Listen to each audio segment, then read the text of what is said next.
তারপরে যখন রাজনীতিকে প্রবেশ করলেন দলের সিদ্ধান্ত অনুযায়ী তিনি জামাল হায়দার ভাই তারা টঙ্গীতে শ্রমিক আন্দোলন সংগঠিত করার জন্য কাজ করেছেন। খুব কঠিন পরিস্থিতিতে কাজ করেছেন তারা। আপনাদের স্মরণ থাকতে পারে যেমনও পরিস্থিতি হয়েছে যে টঙ্গীর হাজার হাজার শ্রমিক নিয়ে তারা পল্টন ময়দানে অবস্থান নিয়েছেন এবং লঙ্গরখানা করে শ্রমিকদেরকে খাইয়েছেন। আর সেই শ্রমিকদের টাকায় যে নতুন পার্টি হয়েছিল ইউপিপি তার মুখপত্র যেটা নয়া যুগ সেটা প্রকাশিত হয়েছে। এগুলো সবই ইতিহাসের অংশ। তিনি শ্রমিক নেতা ছিলেন, বিখ্যাত শ্রমিক নেতা। আমরা যারা বয়সে তার চেয়ে কম আমরা তাকে খুবই শ্রদ্ধার সাথে মানতাম। আমি জয়দেবপুরে তখন মেশিন টুলস ফ্যাক্টরি শ্রমিক ইউনিয়নের প্রেসিডেন্ট। যখন জামাল হায়দার ভাই এবং কাজী জাফর সাহেবরা টঙ্গীতে অনেকগুলির কারখানার নেতা, তারা তখন হাজার হাজার শ্রমিক তখন টঙ্গী শিল্প এলাকায়। তো ওই সময়টা ভাবেন যে 69-70 এই সময়ে আওয়ামী লীগের কিছু প্রভাব হয়েছে, কিন্তু তারা আসলে সংগঠন করে না। তাদের দুই বড় নেতা, যিনি পরে একজন এমপি হইলেন আর একজন পরে মেয়র হয়েছিলেন, হাসানুদ্দিন সরকার আর কাজী মোজাম্মেল, তাদেরকে অতিক্রম করে কাজ করতে হয়েছিল জামাল ভাই এবং কাজী জাফর আহমদ সাহেবকে। এই শ্রমিক আন্দোলন থেকে তারা রাজনৈতিক দল করলেন এবং সেই রাজনৈতিক দলেও তারা যে জাতীয় ফেডারেশন করছিলেন তার নাম ছিল বাংলা শ্রমিক ফেডারেশন। এই বাংলা শ্রমিক ফেডারেশনের প্রেসিডেন্ট ছিলেন কাজী জাফর ভাই আর সেক্রেটারি ছিলেন মোস্তফা জামাল হায়দার। পার্টি যখন করে সেই পার্টিরও প্রেসিডেন্ট কাজী জাফর আহমদ এবং জেনারেল সেক্রেটারি মোস্তফা জামাল হায়দার। এই যে জোট, এই যে জুটি, কম্বিনেশন বছরের পর বছর, যুগের পর যুগ এটা চলেছে।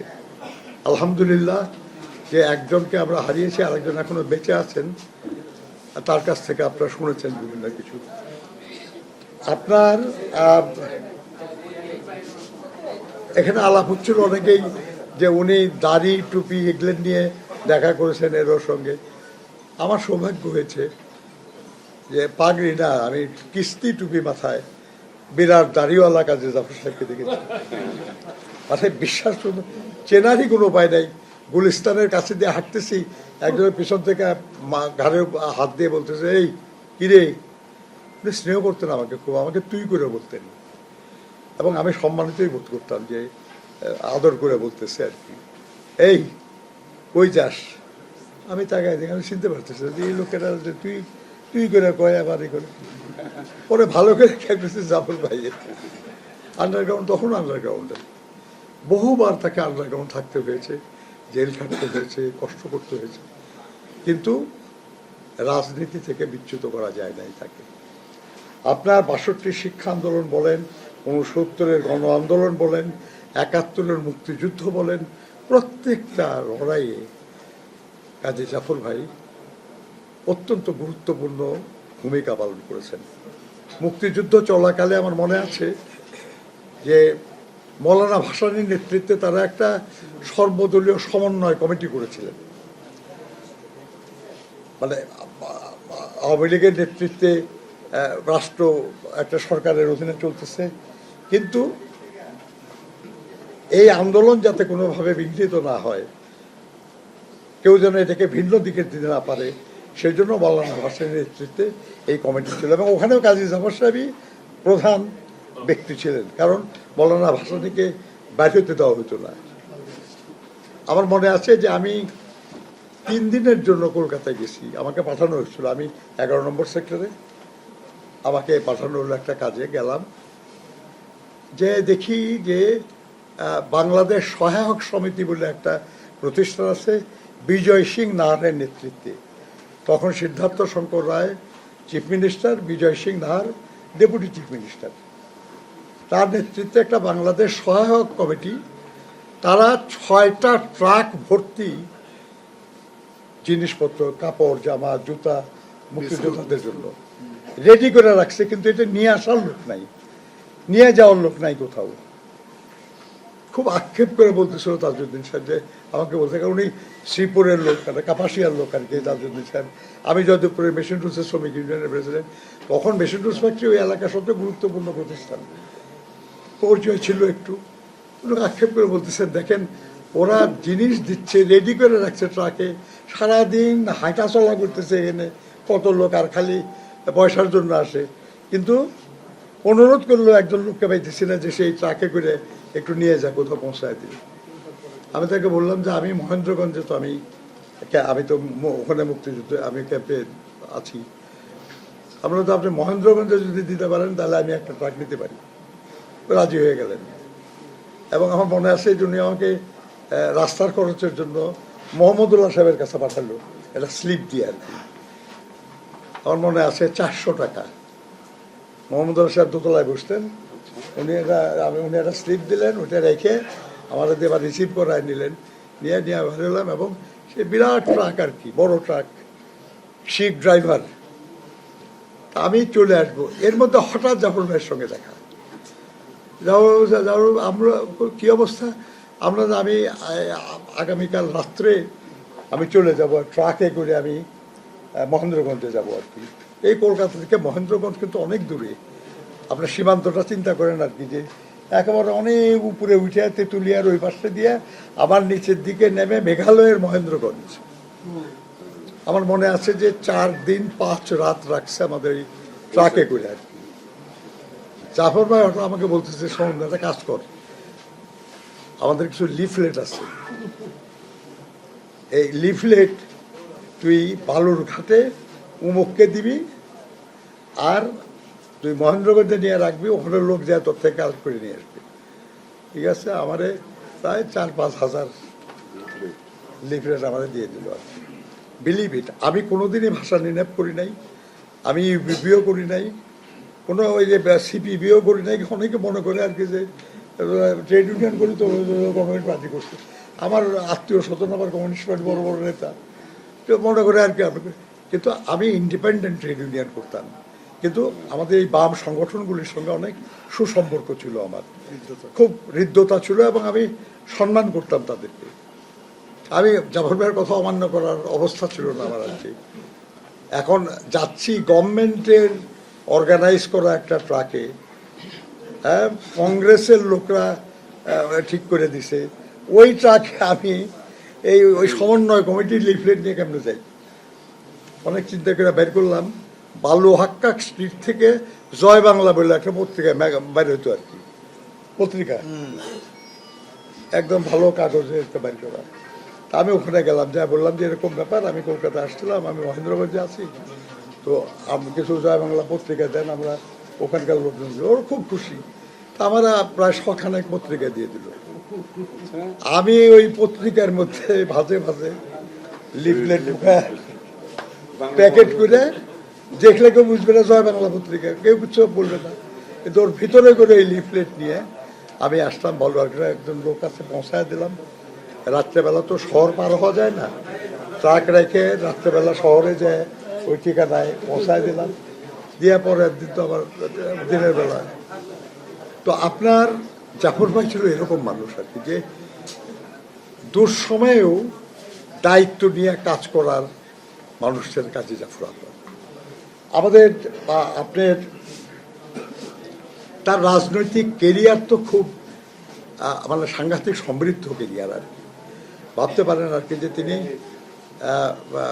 মৌলানা ভাসানীর নেতৃত্বে যে ন্যাপ, সেই ন্যাপের জেনারেল সেক্রেটারি ছিলেন।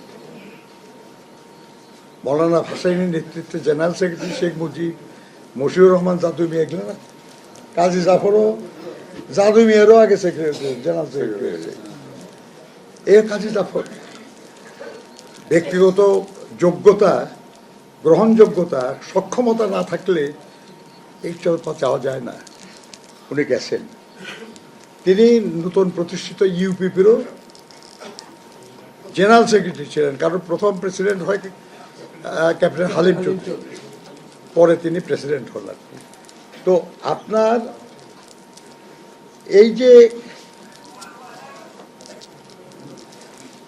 এই যে মানুষটা সে উনি কেন কি কারণে কতখানি এই উনি জাতীয় পার্টিতে এরশাদের এদের সঙ্গে যুক্ত হলেন মন্ডন খারাপ আমাদের যে উনি এরশাদের সঙ্গে গেল মন্ত্রী। তা একদিন একখানে দেখা ও তো বাণিজ্য মন্ত্রী ছিলেন প্রথম। তো আপনার এই মন্ত্রী ছিলেন আমিন কোর্টে, তখন ঢাকা চেম্বারের অফিস। উনি ওখানে এক প্রোগ্রামে আসছে, আর নিচের তলায় হলো mission to the sales office. আমি ওখানে পোস্টেজ আর কি। উনি নামতেছে, আমি খেয়াল করি না, আমি ঢুকতেছি, দেখা সামনাসামনি দেখা, সালাম দিয়ে হাত মিলালাম, ইউ আর আন্ডার অ্যারেস্ট। কি ব্যাপার অ্যারেস্ট করে আমাকে ধরে নিয়ে যায়, সোতা গাড়িতে বসালো মাঝখানে, এক পাশে ব্যারিস্টার জামাল হোসেন ভূঁইয়া, আর এক পাশে উনি। আমার অফিসের যে পিওন, ও তো বুঝে নাই, সে ভিতরে যা বলছে নজরুল স্যারকে অ্যারেস্ট করে নিয়ে গেল, কারণ ওরা সবার পুলিশ টুলিশ আছে তো, স্যারকে অ্যারেস্ট করে নিয়ে গেল। কি বিপদ! আমার অফিসে কাজ করতো একটা মহিলা, তার ভাই হলো হাবিব, আমাদের ছাত্র দলের সাংগঠনিক সম্পাদক ছিল। সে তার ভাইকে জানাচ্ছে, সে জানাচ্ছে কর্নেল মুস্তাফিজ সাহেবকে, তখন উনি যে আমাদের সেক্রেটারি জেনারেল, মুস্তাফিজ সাহেব ম্যাডামকে জানাচ্ছে যে নজরুলকে অ্যারেস্ট করে নিয়ে গেছে। বলে এখন অবস্থা। তো মুস্তাফিজ সাহেব আমার ওয়াইফকে ফোন করে বলছে যে দুশ্চিন্তা করে না, সব ঠিক হয়ে যাবে। আমার ওয়াইফ বলছে কি নিয়ে দুশ্চিন্তা, সেগুলো আর করে, ও তো আরো বেশি দুশ্চিন্তা করতে হয়ে গেছে, মহাফেসাদ। তারপরে আপনার জাফর ভাই তো তার বাসায় নিয়ে গেলো, এইখানে যে মিন্টু রোডের এদিকে কোথাও বাসা ছিল তার, এখানে নিয়ে গেলো, নিয়ে যেয়ে বলে যে ওনার বিকালবেলা যাওয়ার কথা কুমিল্লায়। তুমি আমাকে বলতেছে, শোন তুই মন্ত্রী হওয়া, গিয়ে মন্ত্রী হওয়া। উনি তখন কিন্তু জাফর ভাই এবং আপনিও হয়েছেন এবং সিরাজ হোসেন খানও মন্ত্রী হয়েছে আর কি। সবাই আমার অত্যন্ত ঘনিষ্ঠ, আমরা একসাথে ট্রেড ইউনিয়ন করছি। স্কপের আন্দোলনে কিন্তু জাফর ভাইয়ের ভূমিকা যে কারো চেয়ে বেশি। আমরা যে এগ্রিমেন্ট করছি, সেই এগ্রিমেন্টেও কিন্তু সে খুবই গুরুত্বপূর্ণ ভূমিকা পালন করেছে। তো আপনার যাই হোক, অনেক ঘটনা পূর্ণমতো ম্যানেজ করে চলে এসে বসছি আর কি, যে ভাই বাসায় এসে দেখি আমার ওয়াইফ তো অস্থির, যে কই গেলে তুমি, কি হয়েছে তোমার? বলছি কি হয়েছে মানে? তুমি বললে অ্যারেস্ট হয়েছিল। বলছি অ্যারেস্ট কেউ কোথায়? আমি তো জাফর ভাই বেলা গেছিলাম। কয় যে মুস্তাফিজ সাহেব এরকম বলছে। আমি পরে মুস্তাফিজ সাহেবকে জানালাম, উনি আবার ম্যাডামকে জানালো, বলছে আমরা বলছি না তুমি ম্যাডামের সঙ্গে কথা কো, উনি খুব দুশ্চিন্তা আছে। আবার কথা বললাম যে ভাই আসলে ঘটনা হলো এই আর কি। এরকম ছিল অবস্থা আর কি। জাফর ভাই, হ্যাঁ, পারস্পরিক যে আমাদের সম্পর্কটা ওরকম ছিল যে জাফর ভাই অনেক বড় মনের মানুষ ছিল। এগুলো নিয়ে অনেক আলোচনার সুযোগ আছে, সময় কম আর কি। আপনার উনি যখন মন্ত্রী হইলেন, আমার সঙ্গে দেখা, আমি বললাম কি রে, অসন্তুষ্ট হয়েছিস নাকি? আমরা তো হবো না কেন, আপনি জিয়াউর রহমানের শিক্ষামন্ত্রী ছিলেন, আপনি এই সাথে একটা মন্ত্রী, কি হলো আপনার, লাভ কি হলো আপনার? ওই যে মন্ত্রী অর্জন আসে নাই দেখিস। তারপরে কতদিন পরে প্রধানমন্ত্রী ওই কি আমাদের একটু আগাইছে আর কি, তারপর দিয়ে প্রধানমন্ত্রী হয়ে গেছে। বিলিভ ইট আর কি। আমার যে তার জাতীয় পার্টিতে যাওয়াই তো আমার ভালো লাগে না আর কি, কিন্তু প্রধানমন্ত্রী হওয়ার পরে একটা কারণে আমি তাকে অভিনন্দন জানালাম, যে বাংলাদেশের ইতিহাসে কোনো শ্রমিক নেতা প্রধানমন্ত্রী তার আগে পরে কেউ হয় নাই। এটা একটা শ্রমিক আন্দোলনের কর্মী হিসাবে আমার কাছে মনে হয়েছে যে এটা একটা রিকগনিশন যে শ্রমিক নেতারাও প্রধানমন্ত্রী হওয়ার যোগ্য হতে পারে। জাফর ভাই এটা এস্টাবলিশ করলেন। যাই হোক, উনি প্রধানমন্ত্রী হয়েছেন, দায়িত্ব পালন করেছেন। এখানে আপনার তার কাছে শিখছে অনেক কিছু। শিক্ষিত মানুষ ছিলেন, বিদ্বান মানুষ ছিলেন। এনারা সবাই ইউনিভার্সিটিতে অত্যন্ত ভালো স্টুডেন্ট ছিলেন। তাদের কাছ থেকে আমরা যারা শ্রমিক আন্দোলনে তাদের জুনিয়র, আমরা অনেক কিছু শিখেছি জাফর ভাইয়ের কাছ থেকেও। আজকের দিনে তাকে শ্রদ্ধা জানাচ্ছি শুধু আমাকে ব্যক্তিগত শ্রম করতেন সেজন্য না, শ্রমিক আন্দোলনকে শানিত করা, শক্তিশালী করা, কার্যকর করার ক্ষেত্রে যারা ভূমিকা পালন করেছে কাজী জাফর মুস্তফা জামাল হায়দার তার অন্যতম। সেই জন্য তার প্রতি আরো গভীর শ্রদ্ধা নিবেদন করছি। আপনার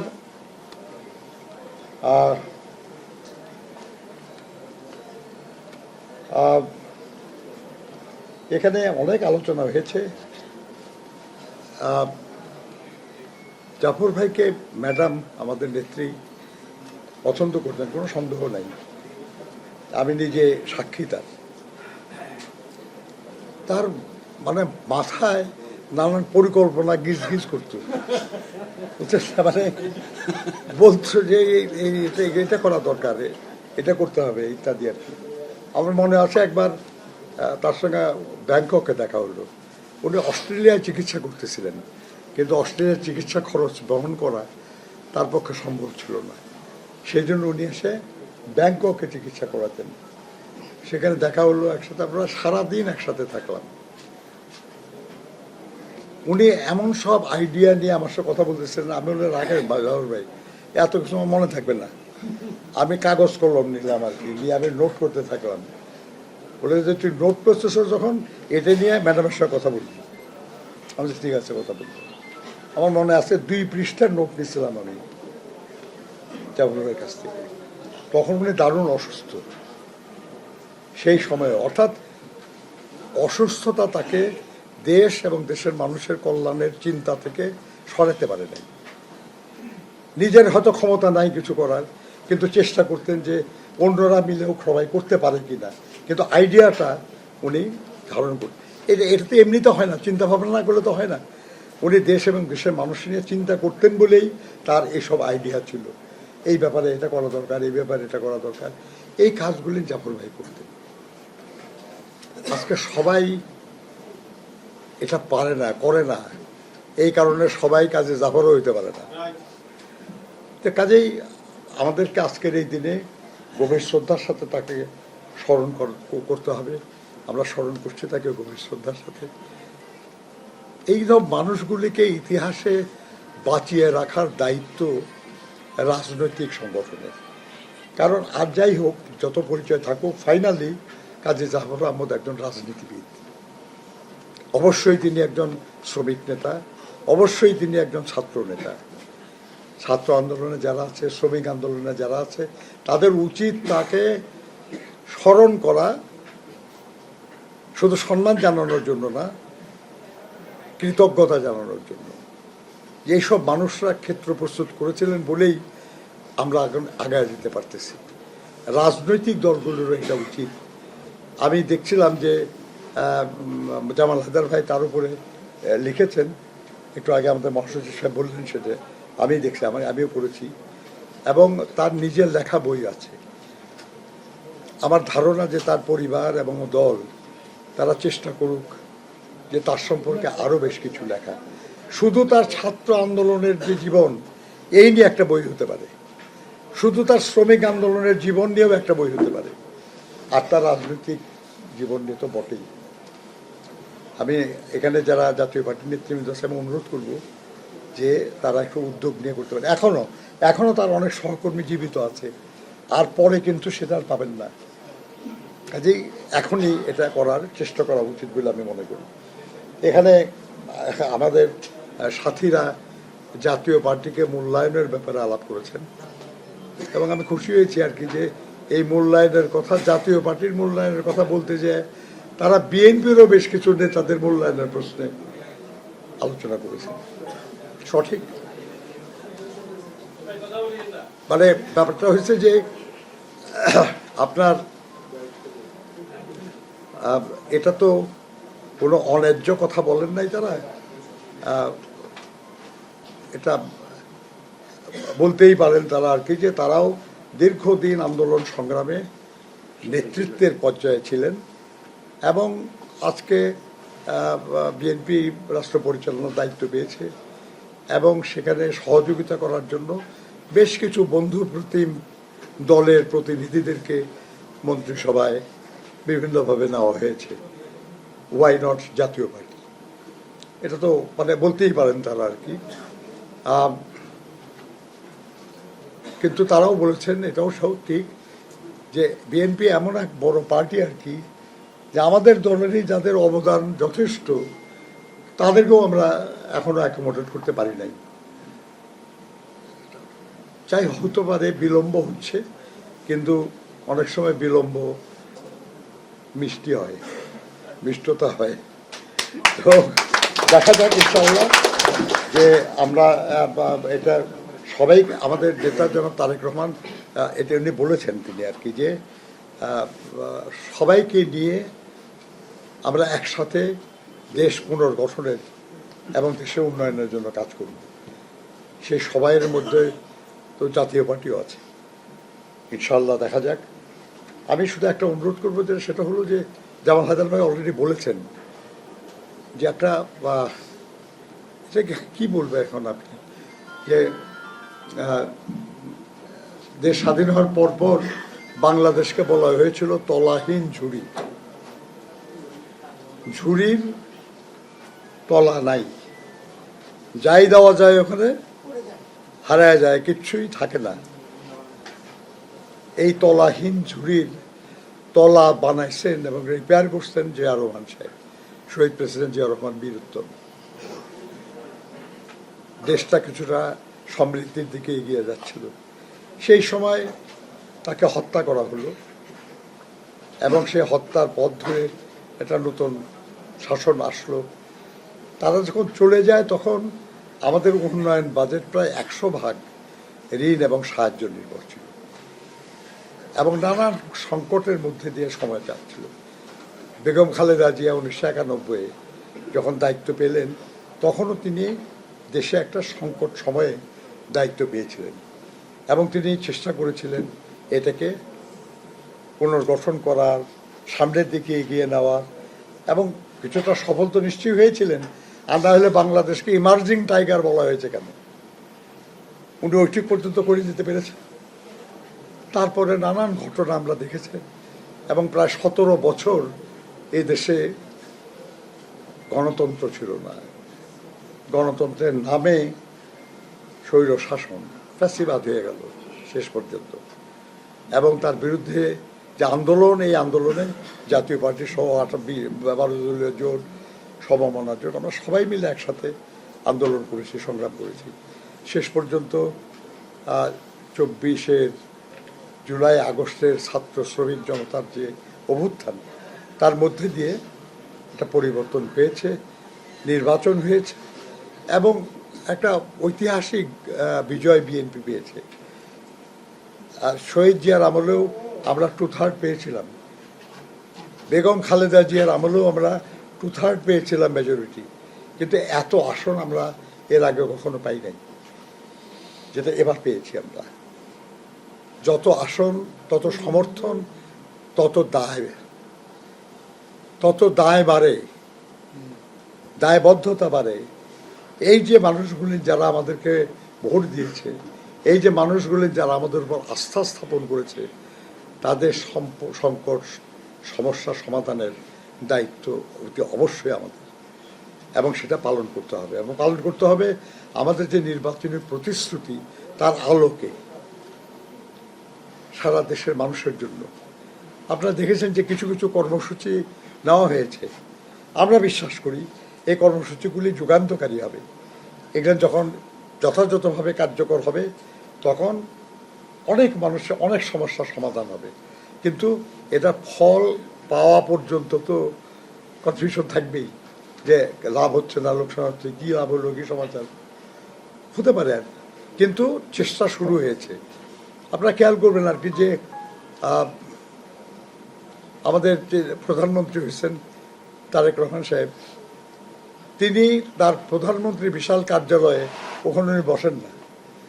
সপ্তাহে একদিন তো বন্ধের দিন, শনিবারের দিন যায়। আর বাকি যে ওয়ার্কিং ডেতে তিনি সচিবালয়ের ভিতরে একটা ছোট্ট অফিসে বসেন। ওই একই বিল্ডিংয়ে অন্যান্য মন্ত্রণালয়ের অফিস আছে। এবং এমন বিপদ আর কি, যে আমরা কখনো তার সঙ্গে দেখা করতে গেলে তার কোনো কর্মকর্তার টেবিলে বসতে হয় আমাদের। মানে ওটার যে আমাদের বসা আলাদা সেরকম স্পেসিফিক কোনো জায়গাও নেই, কিন্তু তিনি ওখানে বসেন কেন?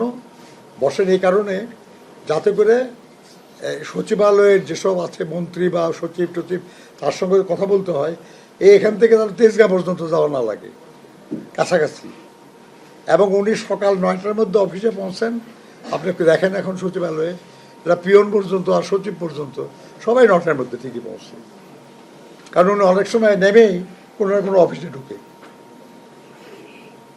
এটা যদি আমরা আরও সারা দেশে ছড়াই দিতে পারি, অন্তত একটা ব্যাপার হবে যে আমাদের অফিসগুলিতে আমাদের এখানে কাজ একটু বেটার হবে, আর একটু ভালো হবে।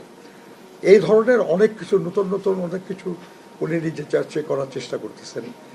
তা আপনারা তো সহযোগিতা সমর্থনের কথা বলেছেন। আমি যেটা অনুরোধ করব সেটা হলো যে বহু সমস্যা আছে যেটা সমাধানের চেষ্টা সরকার করছে।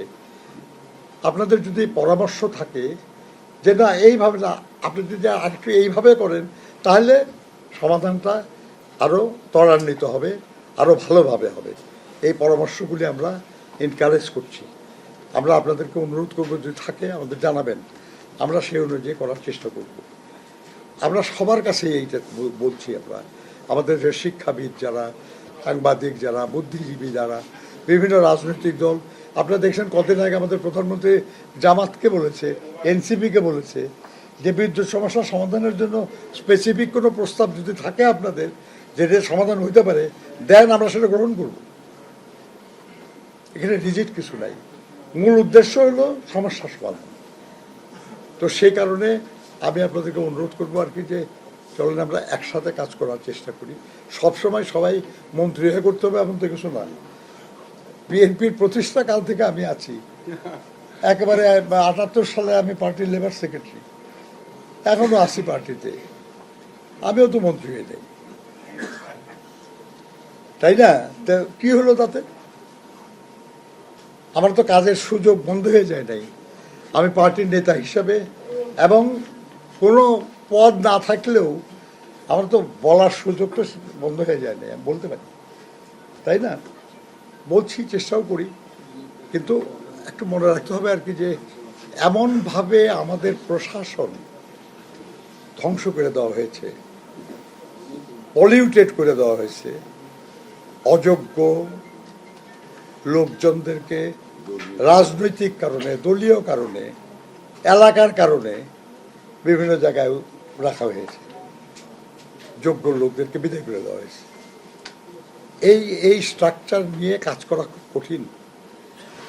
অর্থনৈতিক অবস্থা কি আপনারা সবাই জানেন।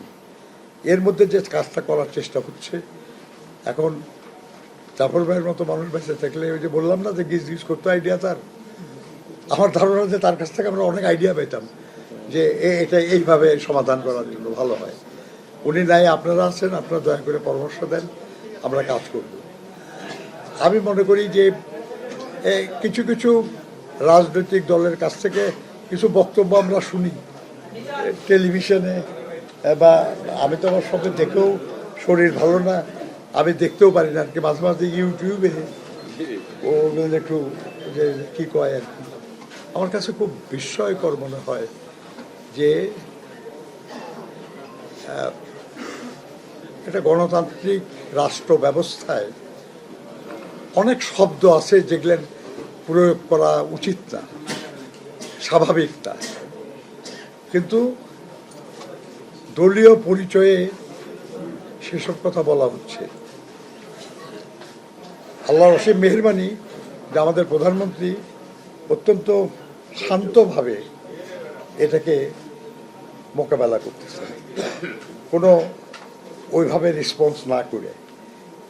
কিন্তু এই ধরনের প্রভোকেশনের পেছনের উদ্দেশ্যটা কি, এটাও আমাদের মাথায় থাকা দরকার। কেন তারা এটা করতেছে? একেবারেই না বুঝে করতেছে নাকি তারা কোনো উদ্দেশ্যে করতেছে, এটা আমাদের চিন্তা করতে হবে। রাজনীতি তো এটা শেষ হয়ে যাবে না। এইবার যারা দায়িত্বে আছি আমরা চিরদিন থাকবো নাকি রাষ্ট্র পরিচালনার দায়িত্বে? আবার হয়তো অন্য কেউ, জনগণ অন্য কাউকে দায়িত্ব দেবে, তারা পালন করবে। কিন্তু পরস্পরকে সহযোগিতার মানসিকতা যদি না থাকে তাহলে কিন্তু আমরা দেশটাকে আগায় নিতে পারবো না, জনগণের সমস্যার সমাধান করতে পারবো না। সেই জন্য আমি সবার কাছে অনুরোধ করব যে একটু ধৈর্য ধরতে হবেই তো, কারণ একটা 17 বছরের একটা জঞ্জাল, এটা সরানোর জন্য কিছু সময় তো লাগে।